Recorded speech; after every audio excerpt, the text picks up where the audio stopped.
Irán está en todos los titulares. Conflictos, amenazas, alianzas ocultas, ambiciones nucleares. Pero lo que pocos saben es que su historia ya está escrita en la Biblia, su origen y también su final. Sí, Irán aparece en la Biblia desde el Génesis hasta las profecías del fin del mundo, pero lo hace con su nombre antiguo, Persia, porque la Biblia no solo relata la creación de Irán, también profetiza su destino final, en uno de los pasajes más oscuros y temidos del Apocalipsis, la guerra de Gog y Magog, una coalición que se levantará contra Israel en los últimos días. Pero antes de ser enemiga profética, Persia fue el imperio elegido por Dios para liberar a su pueblo, reconstruir el templo y cumplir las profecías de Daniel. Quédate hasta el final, porque hoy vas a descubrir algo que muy pocos se atreven a enseñar. El verdadero papel de Irán en el plan de Dios desde el principio hasta el fin. Origen de Persia, el primer mapa de las naciones.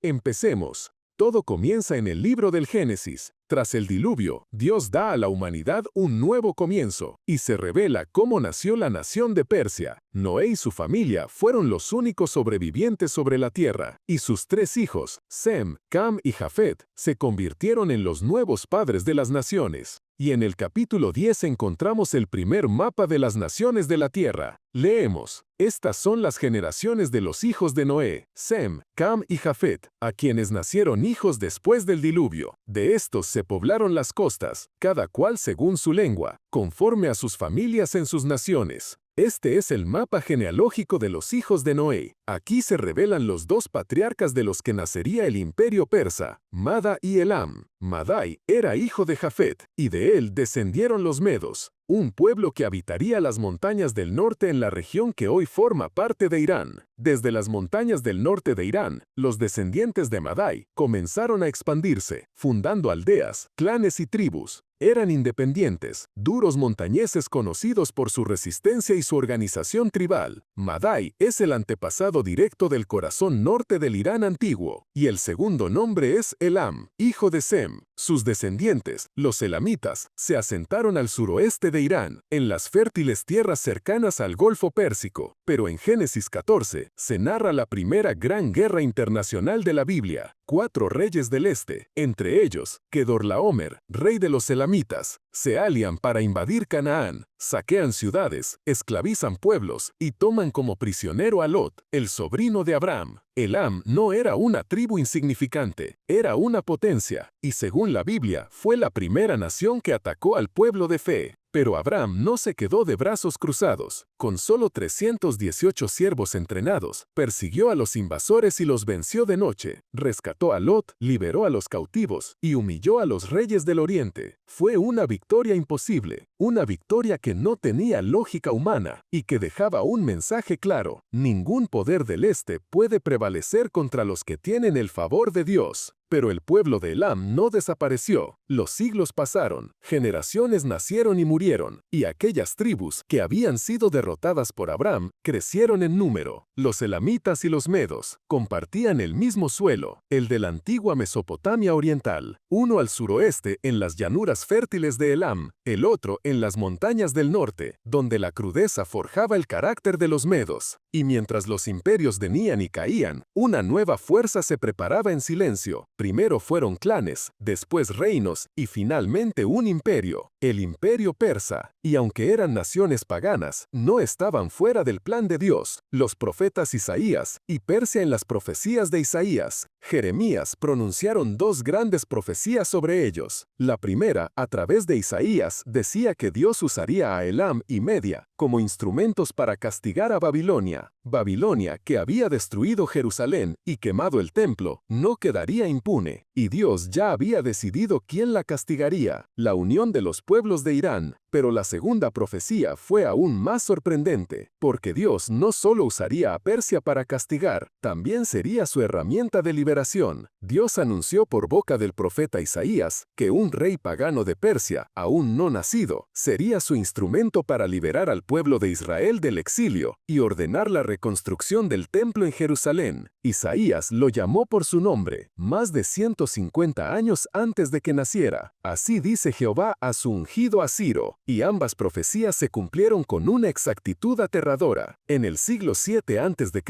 el primer rey de los Medos, Deyoses, unificó las tribus de Elam y Madai, fundando la primera capital imperial en territorio iraní, Ecbatana, y su nieto Sixares daría el siguiente gran paso: reformar el ejército y convertirlo en una máquina de guerra para destruir a Nínive, la capital del imperio asirio, uno de los enemigos más brutales de Israel. La profecía comenzaba a cumplirse. Dios estaba levantando a Persia desde dentro, como instrumento de juicio y redención. Persia en las profecías de Daniel. Pero mientras Persia crecía en poder, Dios ya había revelado su destino en sueños proféticos, y un joven hebreo cautivo en Babilonia fue el primero en verlo, Daniel. Todo comenzó cuando el ejército de Babilonia, liderado por el rey Nabucodonosor, entró en Jerusalén. Las murallas cayeron, el templo fue saqueado, y miles fueron llevados como esclavos a tierras extrañas. Entre ellos estaba Daniel. Era apenas un adolescente cuando fue arrancado de su hogar y llevado como esclavo a la corte de Babilonia, el imperio más poderoso del mundo en ese momento. Pero en medio de esa oscuridad, Dios lo escogió. Mientras estaba rodeado del esplendor corrupto del palacio real, Daniel no se contaminó, y por esa fidelidad, Dios le entregó algo que no le había dado a ningún otro cautivo: el don de las visiones. Visiones que no solo hablaban de su tiempo, sino del curso de toda la historia. Desde el corazón del imperio que había destruido Jerusalén, Daniel comenzó a ver cómo Dios levantaría otro imperio, uno que reemplazaría a Babilonia y que jugaría un papel fundamental en el destino de su pueblo, el imperio de Persia. Y todo fue anunciado en sueños. Mientras Daniel servía en la corte de Nabucodonosor, el rey fue perturbado por un sueño inquietante. Una estatua gigantesca, hecha de diferentes metales, se alzaba ante él con un esplendor y una amenaza indescriptible. El rey, aterrorizado, exigió no solo que alguien interpretara el sueño, sino que lo revelara sin haberlo oído. Ningún sabio de Babilonia pudo hacerlo, pero Dios había preparado a su profeta, y Daniel fue llevado ante el rey. Y con la autoridad del cielo, Daniel se presentó ante el rey más poderoso del mundo, y reveló lo que ningún sabio de Babilonia pudo descifrar. Describió el sueño con exactitud y pronunció una revelación que cambiaría el destino del mundo. Tú, oh rey, eres la cabeza de oro, pero después de ti se levantará otro reino inferior al tuyo, representado por el pecho y los brazos de plata. Esa figura de plata no era una sola nación, sino dos brazos, dos potencias entrelazadas en un solo cuerpo, los medos y los persas, unidas pero no iguales, porque el brazo persa se alzaría más fuerte y tomaría el control. La profecía era clara: Babilonia caería, y el trono pasaría a un nuevo imperio que sería elegido por Dios. El joven Daniel, en tierra extranjera, estaba viendo con sus propios ojos cómo los sueños de Dios se cumplían, y pronto su visión se convertiría en realidad, porque el rey que Dios había anunciado a través de Isaías años atrás, estaba a punto de levantarse en las tierras altas de Persia, y su nombre era Ciro. Ciro, el joven rey persa, conquistó Media, unió los reinos, formando el imperio medo-persa, y poco a poco se convirtió en la mayor potencia de su tiempo, hasta que finalmente puso sus ojos sobre Babilonia. El día profetizado llegó, pero no fue una guerra como las demás. Una noche, el rey Belsasar, nieto de Nabucodonosor, celebró un banquete rodeado de 1000 nobles, y en medio del desenfreno cometió un acto imperdonable. Ordenó traer los vasos sagrados que su abuelo había robado del templo de Jerusalén, y brindaron con ellos en honor a dioses falsos. De repente, una mano invisible escribió en la pared del palacio 4 palabras: Mene, Men, Tekel, Parsin. El rey palideció. Nadie entendía qué significaban estas palabras, hasta que llamaron a Daniel y les reveló: Dios ha contado tu reino y le ha puesto fin. Tu reino será entregado a los medos y a los persas. Y mientras las palabras eran pronunciadas, la profecía ya se cumplía. Los ejércitos de Ciro el Grande, rey de Persia, habían desviado el río Éufrates y entraban en silencio por el cauce seco. Las puertas no estaban cerradas, Dios mismo las había abierto, y esa misma noche Belsasar fue asesinado, y la profecía se cumplió. Babilonia cayó ante Persia. Los judíos que durante 70 años habían llorado junto a los ríos de Babilonia, vieron cumplirse lo imposible. Un rey extranjero, pagano, decretaba su regreso a Jerusalén, pero Ciro no solo permitió el regreso, financió la reconstrucción del templo y envió a los líderes del pueblo con respaldo real. Zorobabel, descendiente del linaje de David, y Josué, el sumo sacerdote. Ellos serían los primeros en colocar los cimientos, y por fin, el lugar donde habitaba el nombre de Dios volvería a levantarse. Así Persia fue la única nación que no destruyó a Israel, sino que lo restauró. Pero Dios le había dado a Daniel otra visión de Persia, aún más sobrecogedora. En la primera, vio cómo desde las aguas del caos emergían 4 bestias monstruosas. La segunda era un oso gigantesco, alzado de un lado con 3 costillas entre los dientes, y una voz tronó desde el cielo: «Levántate y devora mucha carne». El oso representaba al imperio que vendría después de Babilonia, Media y Persia, pero estaba levantado de un lado porque Persia dominaría sobre Media, y las 3 costillas eran sus conquistas más temidas: Lidia, Babilonia y Egipto, una tras otra engullidas por su expansión imparable. Y esta visión se cumplió con una precisión estremecedora, porque tras conquistar reino lidio en Asia Menor y Babilonia, Persia no se detuvo y fue a por Egipto. Ya bajo el reinado de Cambises II, hijo de Ciro, los ejércitos persas cruzaron